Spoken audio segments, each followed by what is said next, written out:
Welcome to the Designated Drinker Show, the podcast that's raising the bar on craft cocktails. I am your host, Louise Solis, and with me is my very, very talented friend, my very own little rainbow bright, the mixtress DC Gina.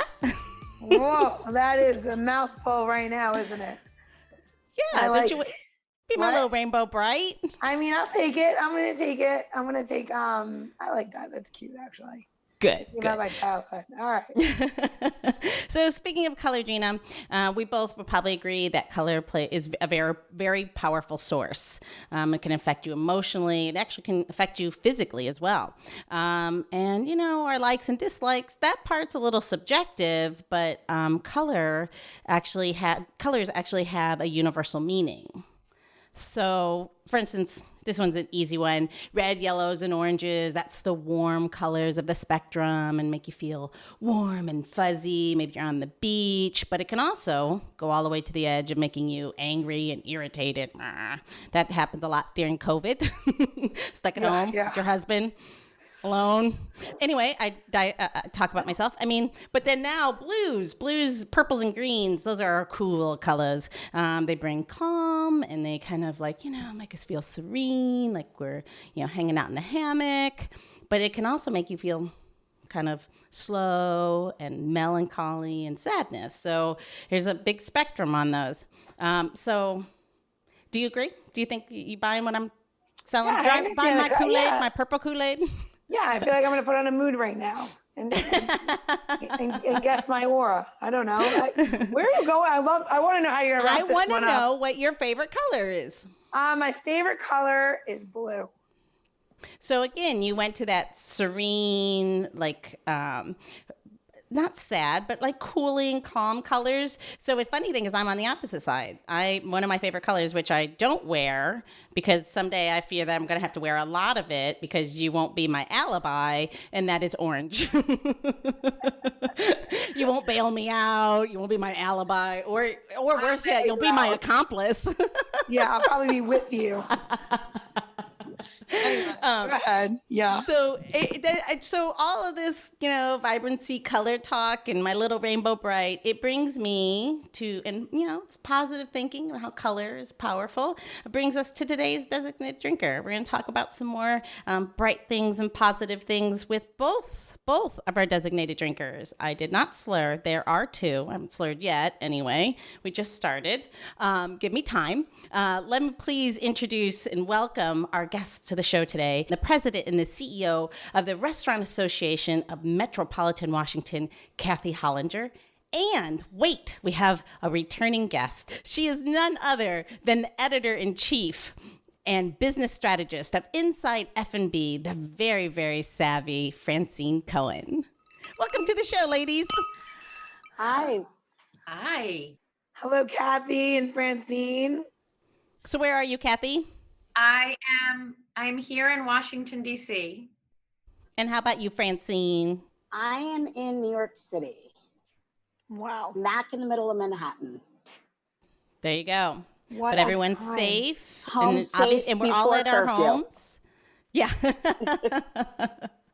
So, Kathy, I'd like to start the show. I'd like our listeners to know tell us all about your organization and your role as president and big C-suite, the CEO.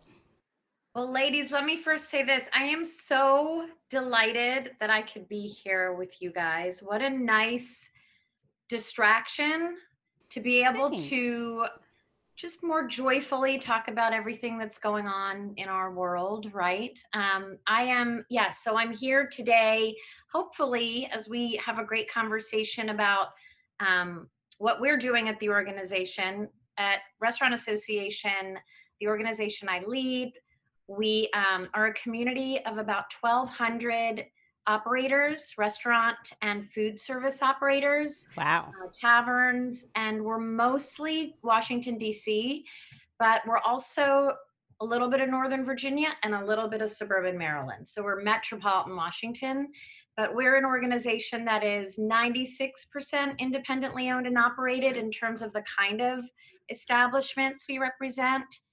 And we do everything from representing them on legislative and policy issues that are not very sexy and not very fun, to making sure they're in compliance, which is also not very fun.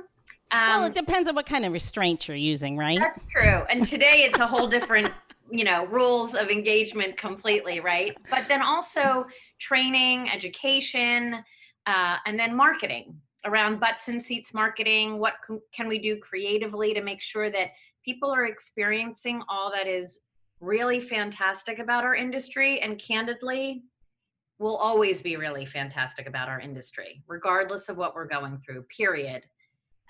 So we've been busy. We've been really busy. And things, as everyone has had to pivot, we've had to pivot. So it's really about giving everybody as much information, as many tools, as many resources that are needed in a way that doesn't burden them at all. We're not even thinking about financials. We're not thinking about anything other than being a real advocate, knowing that so many people are in need.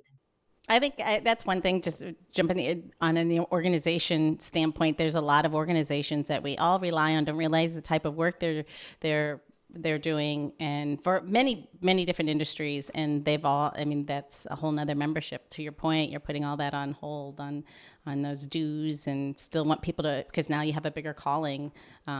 So thank you. That's a tough job.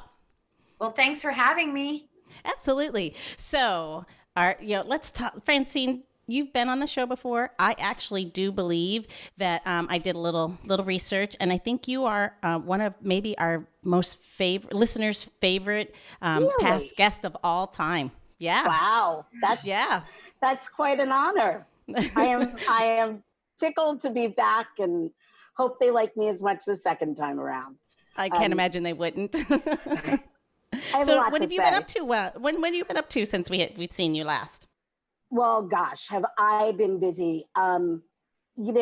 Like Kathy, I am so glad to be here today. You ladies, for me, represent people with whom I can have these real hard, unvarnished conversations about where our industry is and what COVID has done to it, and what the events of the last week since George Floyd's death have impacted on it, and how we're going to move forward on this.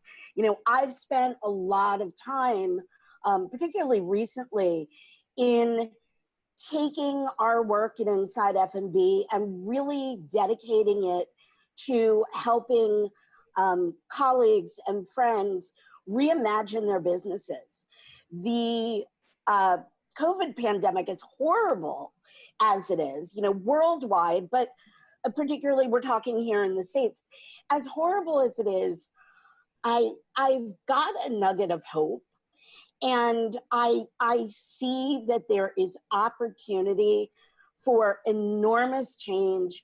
There's a chance for people to reimagine their business models, to reimagine how they're engaging with customers and guests and suppliers and up and down their supply chains. And anything that wasn't working before, when this nation has been put on pause, great. Let's take this opportunity to reset it. So, I look at the 700,000 bartenders in this country who almost immediately found themselves without work through no fault of their own. Yeah. And many of them are hurting and find themselves in circumstances where they are in need of food assistance or housing assistance, certainly economic assistance. The bar owners are in similar situations, and the boutique brands are too. I've done a lot of work with small liquor brands who are looking at these numbers being reported that say liquor sales are up by 44% or 700% or 218%. But the secondary story that isn't being told and still is being addressed on a day-to-day basis is that a lot of these numbers that look great at the retail space are happening for the big known brands, because people, consumers, go out and they buy what they know and what they're comfortable spending on weight, are all respective of the fact that our economics are not what they were 6-8 weeks ago. And maybe for some people, it's not an opportunity to try something new. But I've got the hope and belief, and I've been working with brands in pivoting towards this theory that unexpected times call for unexpected spirits and unexpected activities. Absolutely. So that's really what I've been doing. That and some crying, quite honestly. I've been drinking a lot. I'm just going to be honest. I want to say this.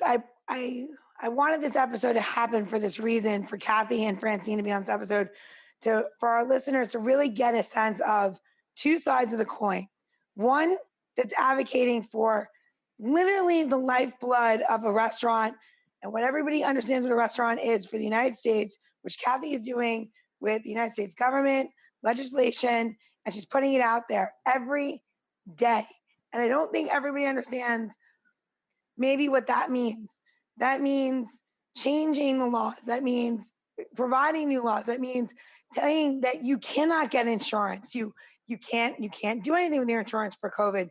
There is no such thing. And I found out a brand new thing today. Guess what? If your store is looted, oh no, it is not covered. Not covered. Wow. I am not surprised to hear that. Because it is not terrorism, because it is it's a civil problem, and it's not considered war, because we're not at war with ourselves yet. And on top of that, to cherry that, if you are looted during this time, it's not considered robbery because it is during a riot situation. So it falls in this gray zone of no insurance. So I, first of all, am having a very hard time with the fact that this even exists. How could we have a pandemic?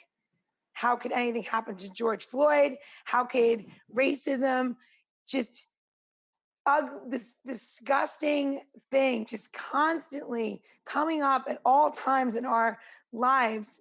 And it is, if this is it, if this means this is the bubble point where you have to say, you need to say something, then you say something. Then you say, I'm not going to tolerate it anymore in whatever realm it is, because I'm going to say, as a business owner and as a human, I can't handle much more.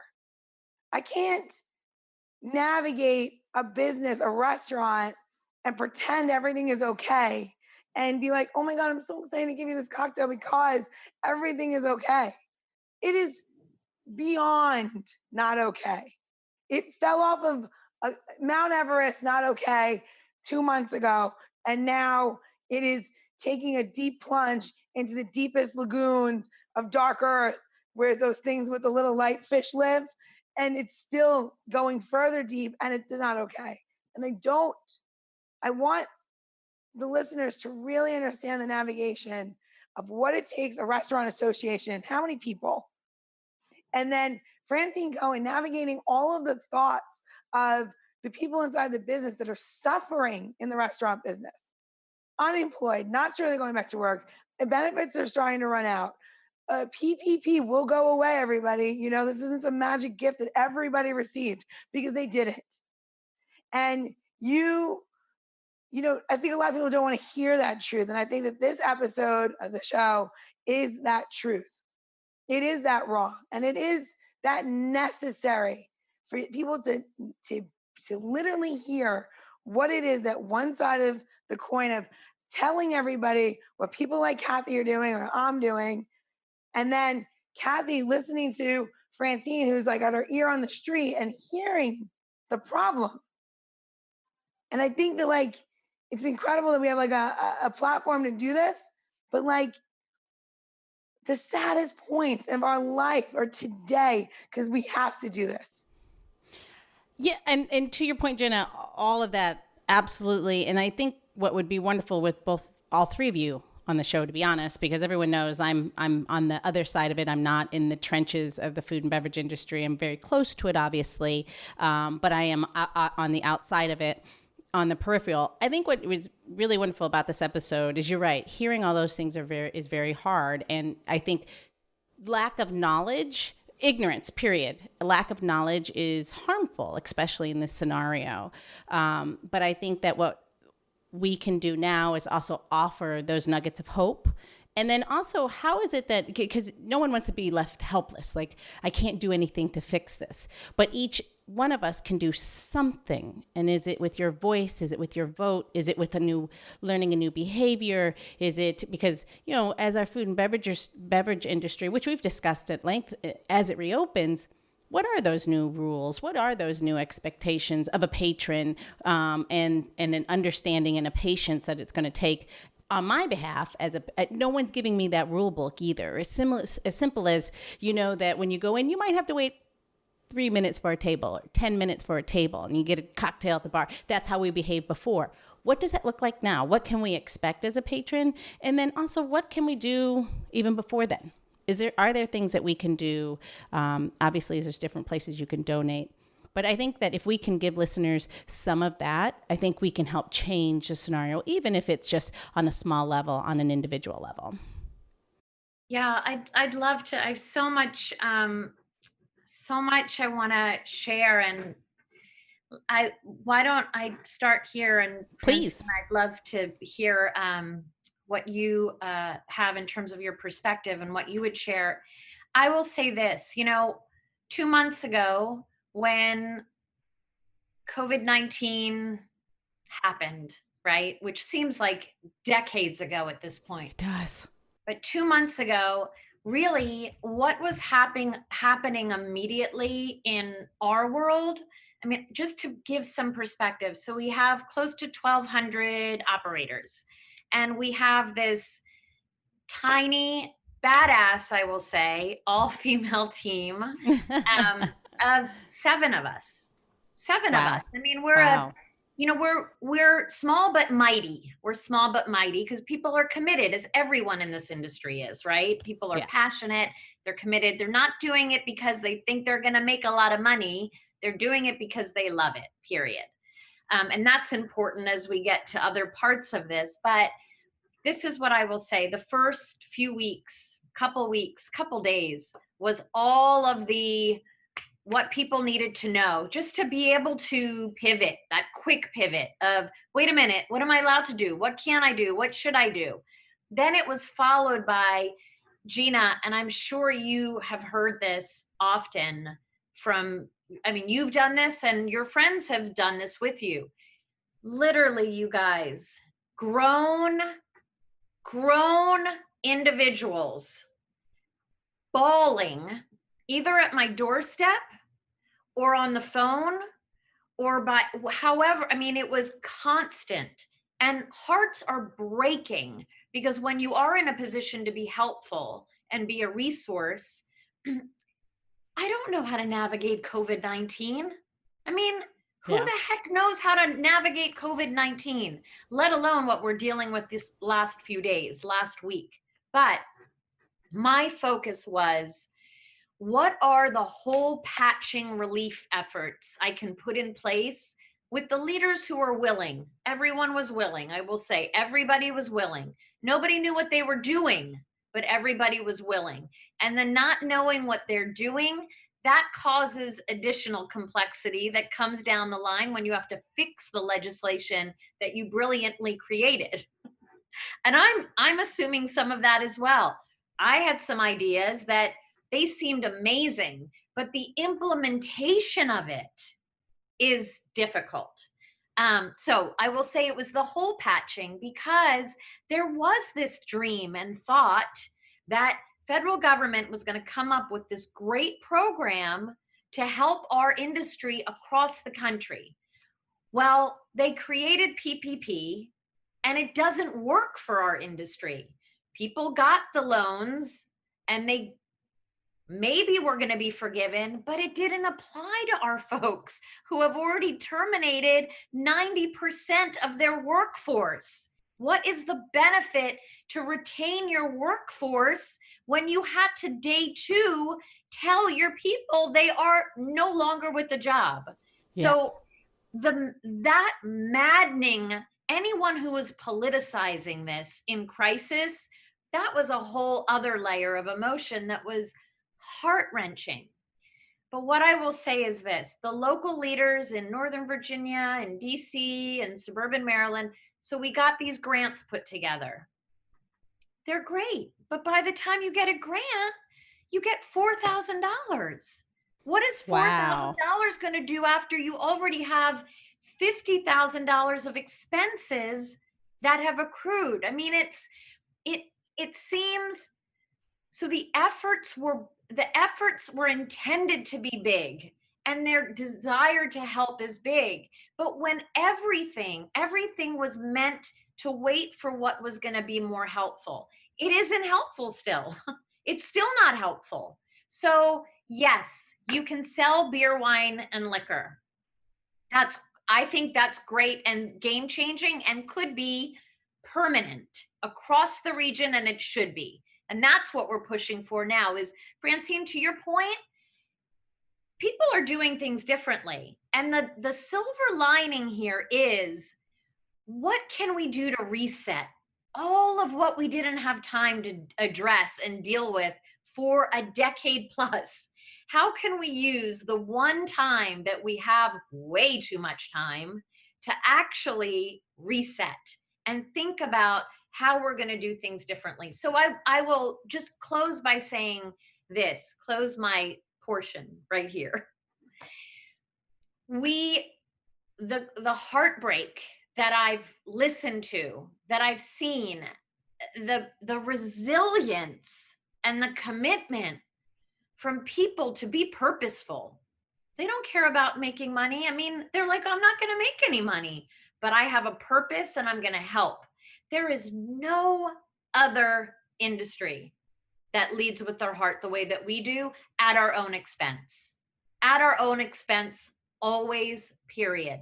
And I will say, as daunting as things seem right now today, and as I have a son who is only rooted in joy and now is thinking about things that I didn't necessarily prepare him as well as I could have for today and for this moment, these things are daunting and they break my heart and our souls. It's soul crushing, but there is an opportunity for us to rise in a way that we're already used to doing. Like, we are an industry that rises. The question is, how can we do it in a way where we can continue to love what we're doing and still be able to provide for people we love, like our families? And that's going to be the taking of a village to do that. Absolutely. Absolutely. Your point of the resiliency of the food and beverage industry, we've talked about this before too, is the fact that, you know, again, I'm not in the industry, but I watch Gina work, and she doesn't just pay me to say this. I do truly mean it. She is one of the hardest working people I have ever met in my entire life, and she's not alone. And like, you know, she's talking about struggling, but I know she's feeding the front line. She's feeding like people on the front line. I know that she's putting bagels out there and making sandwiches and, you know, doing all the things for other people at her own expense. So, and as much as I love her and I think she's amazing, to your point, I know she's not the only one who's doing it. So I'm going to cry again. I hate you, Gina. You make me cry, you jerk. Really? All right, Francine, say it.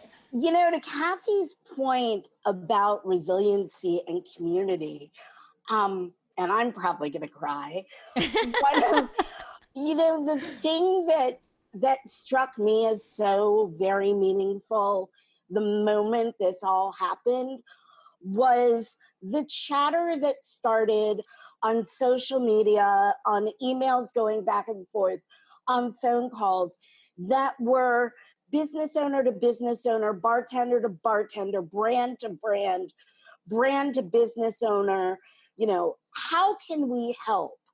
And how can we take this situation and make it better so that we can all survive? That, I think, was the first question. And then it became a, you know, what are you doing? Best practices. How can I learn? The weird thing about bars and liquor, and, you know, Kathy's constituency doesn't have the same sort of restraint is that the liquor industry has federal laws and state laws hampering what they can do. And those laws have been in place for, 75, 80 years plus. So a couple of things had to happen. First and foremost, business owners needed to figure out how they were going to keep their businesses alive. Their employees needed to figure out how they were going to pay their rent. So there was lots of conversation about, can my landlord throw me out on the street if I'm a, personal renter in an apartment? Oh, all of a sudden, and I'll use New York as an example, all of a sudden Governor Cuomo has said, we are putting a 90-day hold on evictions. So all the bartenders could at least breathe a small sigh of relief, knowing that they wouldn't be thrown out of their homes, but they still were going to have to come up with their rent somehow. But at least one burden was taken off them, and that was losing the roof over their head. You flip to the bar owner and you say, he or she needs to figure out how he's going to pay his landlord. Landlords needed to understand what this meant. The PPP absolutely, positively did not address the functionality of the restaurant and bar industry. I am not going to point fingers at any legislator because I understand that things are thought through as solutions, and potentially every avenue for the downfall of that solution may not be realized until you've experienced it. But when you look at the PPP and the requirements that in order to give that money forgiven and not convert into a loan, you had to bring your staff back within a certain period of time, and you had to use a certain portion of your PPP money to employ your staff, to pay your staff. If I'm in shutdown and I'm not allowed to open my bar or my restaurant, what the heck am I going to do bringing these people back? We're going to sit around 6 feet from one another, twiddling our thumbs? I mean, that's not realistic. I do know of 1 or 2 bars that decided they were going to renovate during this time. So again, silver lining, great opportunity. What do I do when there's nothing else to do? I'm going to renovate. But could you imagine asking your bartenders come in and be slave labor to do that? No way in hell. So again, some of these programs failed us. Some of them helped. I think we need to keep talking to our legislators and making them understand where this industry is coming from and what the specific needs are of the industry. I'm actually working with a group called thirstgroup.org, and it is a citizen lobbying group of bar and restaurant owners who are connecting with their legislators to share the challenges of this specific industry and talk to them about how those insurance laws can change. I mean, the fact that so many people have business interruption insurance that they thought would take care of them at a time like this, and it doesn't. And it doesn't in time of riot. And who would have even, a policyholder, somebody signing on the dotted line, would they have thought that anything like this could happen? And then B, it just feels outside the realm of possibility that if your business is interrupted, your business interruption insurance wouldn't cover it. So there are a couple of endemic problems that we're encountering during this pandemic. And it's all unfortunate, but I think if everybody exhibits some patience, if everybody stops to listen, and if everybody continues to cooperate the same way that we saw bar and restaurant owners cooperating with each other the way this first started, we'll be at a much better place. And, fortunately, there are resources, there are grants, which, as Kathy said, are not going to fix the problem. You take a look at something like the USBG, United States Bartenders Guild, National Charity Foundation, and they are giving out grants that are $150 to $500 a piece. They're modest, but they're meaningful. They're meaningful because that person who's been out of work for 8 weeks and their insurance hasn't come through and they haven't returned back to work, and unemployment is still sending them notes that says, we can't find you in the system. You know what? That $150 is going to keep their electricity on, or it's going to buy diapers for their kid, or it's going to mean they can afford their medication for the next month or two. But it's not enough. And I think we really all need to be working together, listening and cooperating to get us to a better place and a stronger model. And I will close by saying that the guests need to come along for the ride. The only way it's going to work is if they buy in too. I need a drink after that. Yeah, we're gonna have a drink in a second. I have a question though that really is important to me about this whole insurance thing. I don't understand why, if this is the case that we can't have the insurance and we're paying all this money and everything is being put out there, okay? What does restaurants, so we've pivoted so much now, right? Is there a way, and this is going to sound ridiculous, but I'm thinking, if the insurance doesn't take care of us, and workers' comp is a different insurance, let's just clarify that your policy has many layers to it. So workers' comp, this does not involve workers' comp, what I'm about to say. To cover the business and the things within the business, okay, such as furniture and fixtures and all of these things, not the gas and all this stuff, this is what business interruption is, right? It's taking care of the revenue, the loss, what would have been based on historical facts. If you were to delete that payment that I make for multiple units every month, every year for the last going on 8 years, I would have plenty of money to pay all of the people, all of the things, and everything.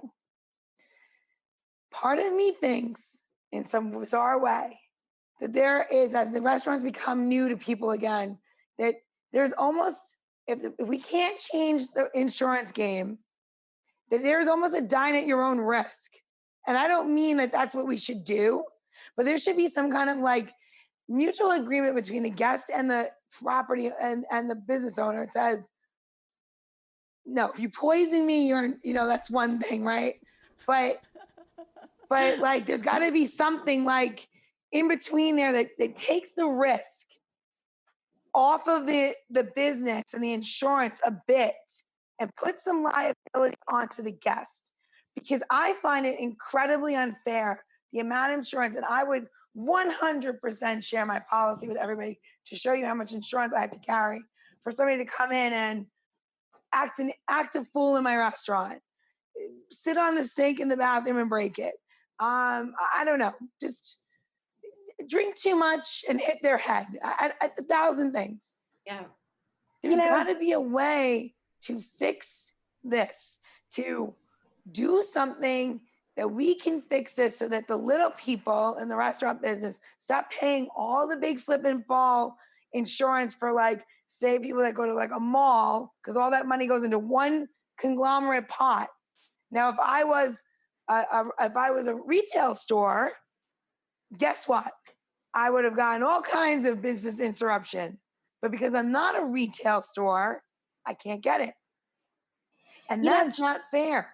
No, it's not fair, Gina. I think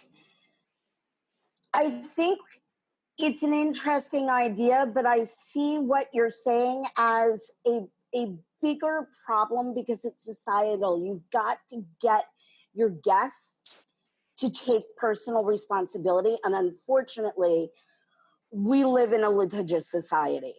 So while I don't know that the answer is going to be to get the guests to take on that responsibility unless you've actively got them signing a release the same way, you know, if you walk into a movie shoot, you have to sign a release, or you walk into an event, you may either have to sign a release or acknowledge signage that indicates, you know, you will be filmed. So maybe it's messaging about, you know, eat at your own risk sort of thing. But I go back to the insurance companies and I say, I respect the fact that part of the reason they're not pushing harder to cover these clauses in the policy is because they feel it's going to decimate their industry and they're going to lose hundreds of billions of dollars. But looking at it from a different perspective, which is the restaurant industry, the hospitality industry, is, if I'm getting this correct, the second biggest employer in the US after the federal government. So we are no longer a manufacturing society. We are a service society. And there needs to be recognition by the insurance companies. And I think something akin to what happened after 9/11, where there was a fund set up that takes some of that burden off the insurance company, off the operators like yourselves, and doesn't expect that the guest is going to bear the responsibility, would be a viable solution. You know, Francine and Gina, one thing I'll say is I hear that those conversations are happening, but let me tell you something that's interesting, because even with Reopen DC, you know, as we were trying to do this Reopen DC committee that is literally a whole different show that requires many other things to be able to partake in. This is what I'll say. One thing that came up only as it relates to COVID, because now there's, you know, so many liability. I mean, there's so much unrest that what a restaurant or a small business has to endure that would not be covered it's mind blowing. But there was this idea and thinking, and a lot of other states are doing it. A lot of other cities are doing it. It's not legally binding, but it is promissory in that it's, hi, I'm a restaurant operator and I am committing to doing these 10 things as you walk into my door. I also want you to commit to me the responsibility that you have as a patron and as a diner to do these 10 things. At least it starts slightly changing the culture around being a responsible person, period. Whether you are a member of the community, whether you are a business owner or you are a resident or you are whatever you are, you have a responsibility and you should. And I think that it's going to take a little bit of momentum. I do think it's happening. And I think that we have DC and New York City are probably the two cities, as far as being a community of people, it could work from a slow culture change. But I'll tell you, the biggest issues right now in terms of what we are, yes, we got to keep talking to our legislators. We got to keep talking to our leaders and our elected officials. But the two big things right now, we protected businesses in terms of you can't be evicted. You don't have to worry about utilities for a minute. You're going to get a little bit of cash, not a lot. And you can do these kind of things as you are modestly operating. So it's kind of a suite of, you can be still for a moment, right? But it's the long term of, we got to deal with rent relief.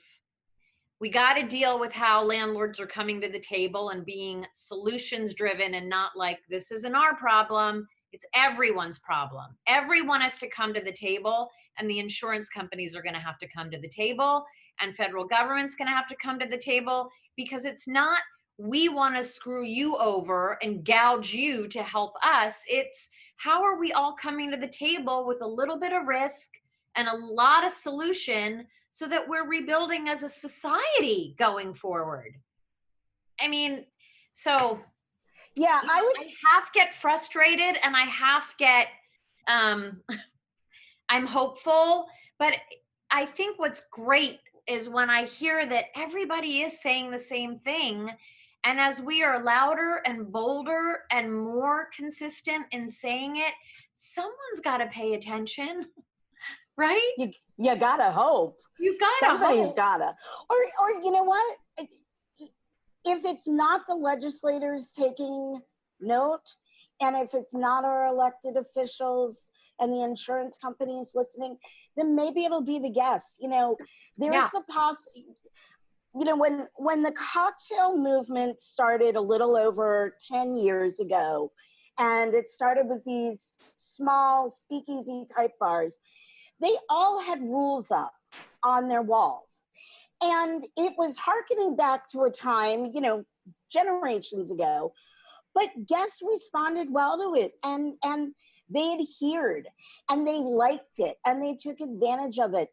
And maybe if we partner that effort with something like the model that works in Tel Aviv cocktail bars, which is everything happens on reservation, you maximize your time, you keep track of your inventory, you are able to better schedule because you know what your flow is going to look like.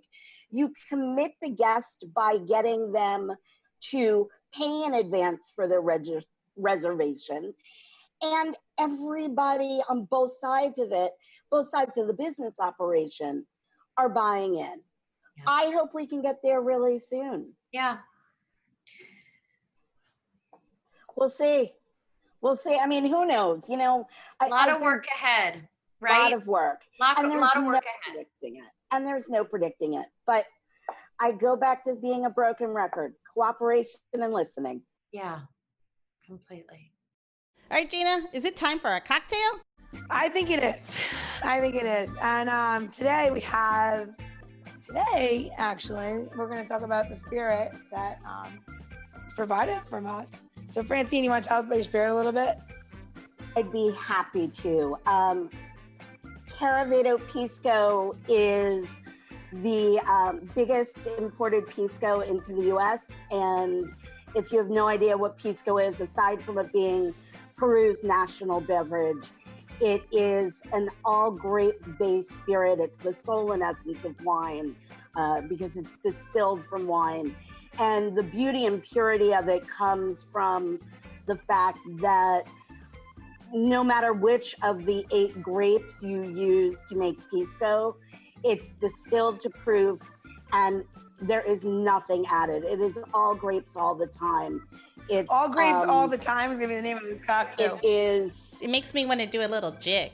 It is all grapes all the time. You know, it's distilled to proof, so it's got no water, no sugar, no additives. And then when it's distilled, it rests in non-reactive vessels. So you don't even get that wood on it like you would with other spirits. And Caravedo is made in Ica, Peru, which is one of the 5 regions where the denomination of origin allows Pisco to be produced. And it is made at Hacienda La Caravedo, which has been the oldest operating distillery in the Americas because it's been in use since 1684. So, but you have not been working for them since then, though. I have not been working for them since then. I love it. No, I am not that old. And this brand is it's just absolutely delicious. What you're drinking today is called Mosto Verde style, and it simply means that during the fermentation process, it was shortened a little bit to retain more residual sugar than in some other styles of Pisco. And so it's got this intense florality and beautiful, almost honeysuckle style nose to it. And so let's start drinking. Well, let's taste it. Why don't we taste it for a second? Because I think everybody needs let's take a little sip. Everyone, yeah. What I think we all could use it. What does Johnny say? Johnny Schuler, my heart, The master Yeah, distiller. but what does Johnny say though? He says something when you do a little shot of it. He says something. Salud. No, he says something else. He said it was on an episode. You go back and we'll listen to the episode. Yep. Okay. Okay. Cheers. Salud, ladies. Cheers. Salud.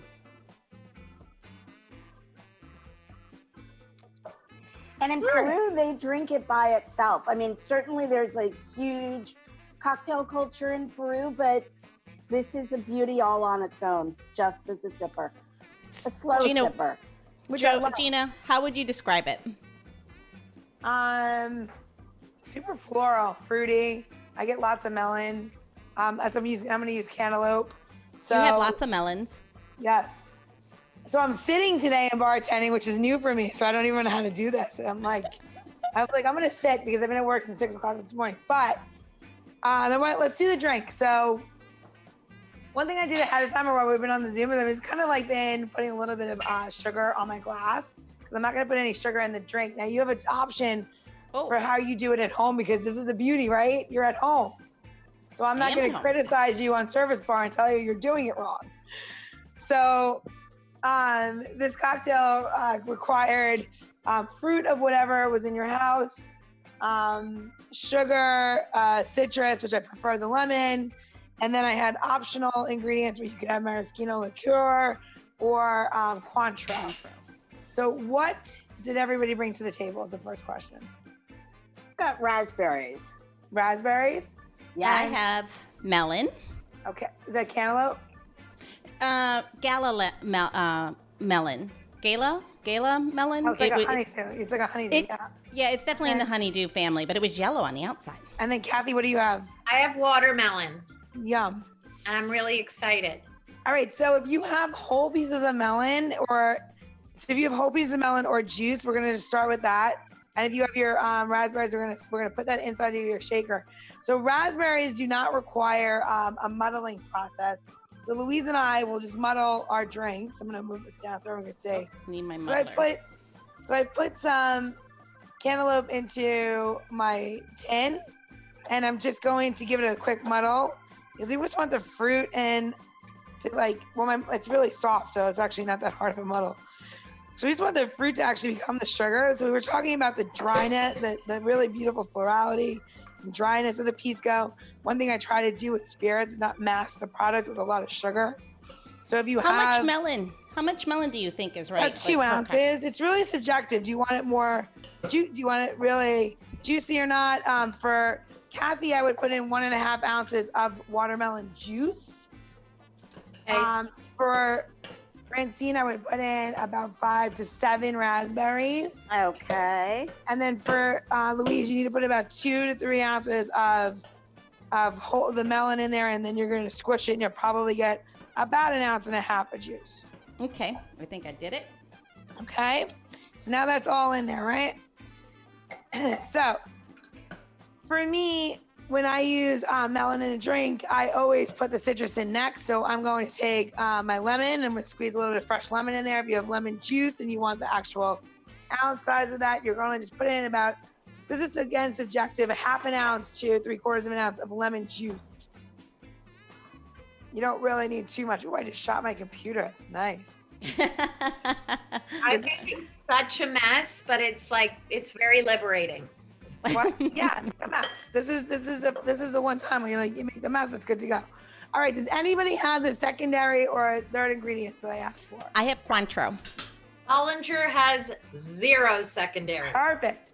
So if you have 0 secondary ingredients, what we're gonna ask is that you do a little bit of like a sugar, like a little sugar rim on one side of your glass. Like that. I just did that. I'm excited. Okay. I have no sugar. Just put your finger in it, You're Francine. You're sweet going enough. fully dry Awesome. then. I'm going all I'm gonna go dry. fully dry. All right, I'm gonna use, so you can use 1/2 ounce on your side of, I lost my jigger, hold please. Oh, there it is. So on your side, Louise, just do 1/2 ounce of Cointreau. Got it. I'm gonna do 1/2 ounce of maraschino. Okay. By the Luxardo, which is just a little bit of a cherry liqueur and basically the sugar in the drink. And now I have sugar on the outside, so mine's gonna be a little bit sweeter. So I little bit sweeter than I generally do. So we have all of the ingredients in there. We forgot one of the remaining ingredients. We're gonna put in Pisco. 2 ounces of the Pisco. And we're putting that in there. And we're gonna, so for me, we're gonna do 3/4 full of ice to shake. And I am putting my small side in this side. And then we're gonna shake, okay? Everybody ready for that or not yet? Yeah, hold on. I've got a cobbler. Okay. Take your time. Good. Ready to go. Go.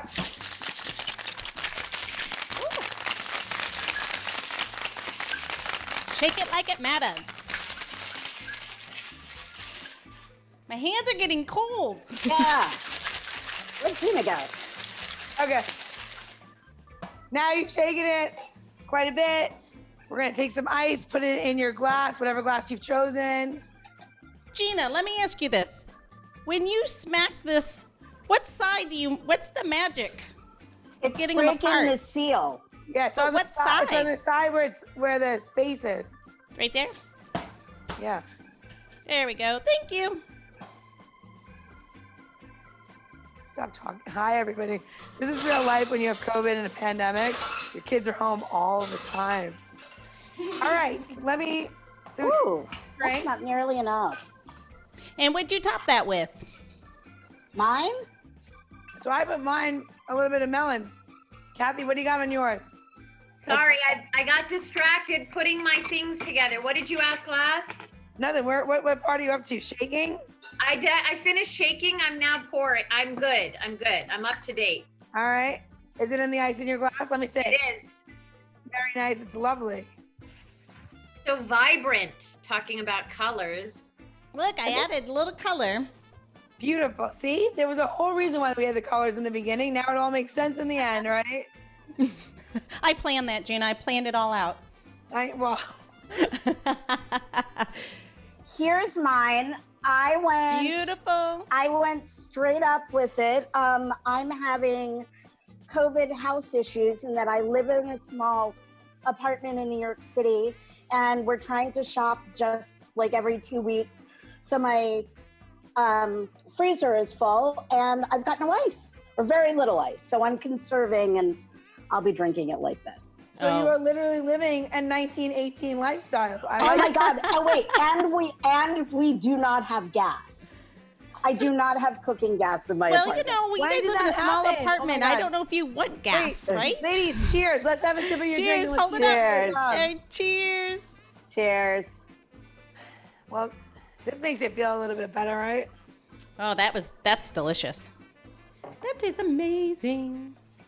So now you see the difference, right? You tasted your Pisco prior. You added watermelon, Kathy. You've added a version of a honeydew melon for Louise, and then did raspberries for Francine. So you have and I did cantaloupe here. You have very different, taste that it's gonna bring out. So I can imagine that we'll basically give the recipe for everybody if you want to just play around with this. But one thing I will say when you make this cocktail is that you do need to start with a very good Pisco because not adding a lot of stuff to it, you really taste the liquor. So the liquor needs to be delicious, right? Well, it's funny you say that. That's what I was going to say is what I really like about this cocktail, Gina, is the Pisco still comes through with the honeydew melon. It's not, I don't feel like I'm just, oh, by the way, there's something else in my melons. It really does. The Pisco. Sorry, I had to do that. There's so many ways to go with that, Louise. I don't know. I don't know. I spend a lot of time alone. Now it's getting, it's adding. What I was trying to say was that the melon really complements the Pisco, but doesn't hide it. And it's such a beautiful spirit by itself that the melon just is, it's very beautiful. Thank you. The Mosta Verde tends to be sort of bold and beautiful, so it really does stand up to whatever you pair it with. Yeah, it's beautiful. Which I love. Yeah, when we had Johnny on the show, we did a whole tasting of the whole lineup. That one was a little boozy, and I may have fallen a little bit in love with him, just a little bit. Oh, I think it was mutual. Well, we'll bring Johnny back to DC once we can, and Kathy will get the chance to meet Mr. Schuler and enjoy Pisco in another room. Or we all just go to the vineyard, because apparently there's a beautiful place to stay. There are beautiful bungalows at the hacienda out back by the pool, and Sure. Terrible life would there. be wonderful to get out there and wander through the vineyards and walk around the hacienda and see the horses. I mean, it's actually a working hacienda, so it's a very cool place. And yeah, we should just all take the show to Peru. Let's do it. Well, wait, we have to wait until after the country opens up, because they're on serious lockdown until the end of June. Yeah. They're like, We have stay a inside. few phases to get through, right? Yeah. But you know what? This cocktail helps you get there just a little bit. Yep, At least yep. just in your own little mind. So We'll travel in a glass. yes, exactly. So gonna do a little housekeeping. Gina, where are we gonna get this recipe? And sorry, you're gonna get this and all the recipes at designateddrinker.show. Wait, what was that? Designateddrinker.show. Yes, all of Gina's how-tos, her tips, and a link to this amazing Pisco that we were so fortunate that Francine sent each one of us a bottle. It's going to be a good day. We'll make sure there's a link there so that our listeners can learn more about Johnny Schuler's amazing Pisco, the master distiller. But yes, all of Gina's tips will be there on this recipe and all of our other recipes from the past episodes. And of course, you'll also be able to find in our episode notes, as well as again at the URL, everything that Kathy's doing. If you're interested in the restaurant industry or in local industry, what's happening, definitely have a link out to where you can find her and maybe her personal phone number. Probably not, but. And of course, in my house. Yeah, really, like everybody else. Oh God. And then we'll all go to Manhattan and hang out in Francine's apartment after that. Sounds great. Jump in an Uber, just go up to New York for the My day. doorman will not let you in until we're in phase 3. There it is. So now it's all you, Gina. It's my time for my question. Well, we already Yes. know Francine's spirited ingredient. So Kathy, we have a question in this time of I identify with a ladybug because, you know, she takes care of the garden and like that's my spirited animal. I want to know what your spirited ingredient would be. And it could be any ingredient that you cook or make drinks with. So my spirited ingredient, I would say chili oil. Oh. Yum. Love me some chili oil. And I could actually drink it alone. I could drink it as a cocktail. I love that. I don't think anybody said that. Going with that answer. Perfect. All right, Oh, ladies. that's amazing. Chili oil. All right, ladies, thank you for all your inspiring words and helping us understand where we are and bringing a bright point to what we know is a little bit of a dark point. But we all, we're all going to get there together, right? All right. Love you guys. I love you, ladies. Thank you so much. I mean it. I have so much heart and so much love for both of you. Bye, guys. Bye. Have a good Cheers. Good night. Be safe. The Designated Drinker Show is produced by Missing Link, a podcast media company dedicated to connecting people to intelligent, engaging, and informative content. Missing Link is a proud partner of Hearing Charities of America, a nonprofit organization that supports those who are deaf or hard of hearing. To learn more about HCOA or to find out about Missing Link's other podcasts, head over to missinglink.company. That's missinglink.company.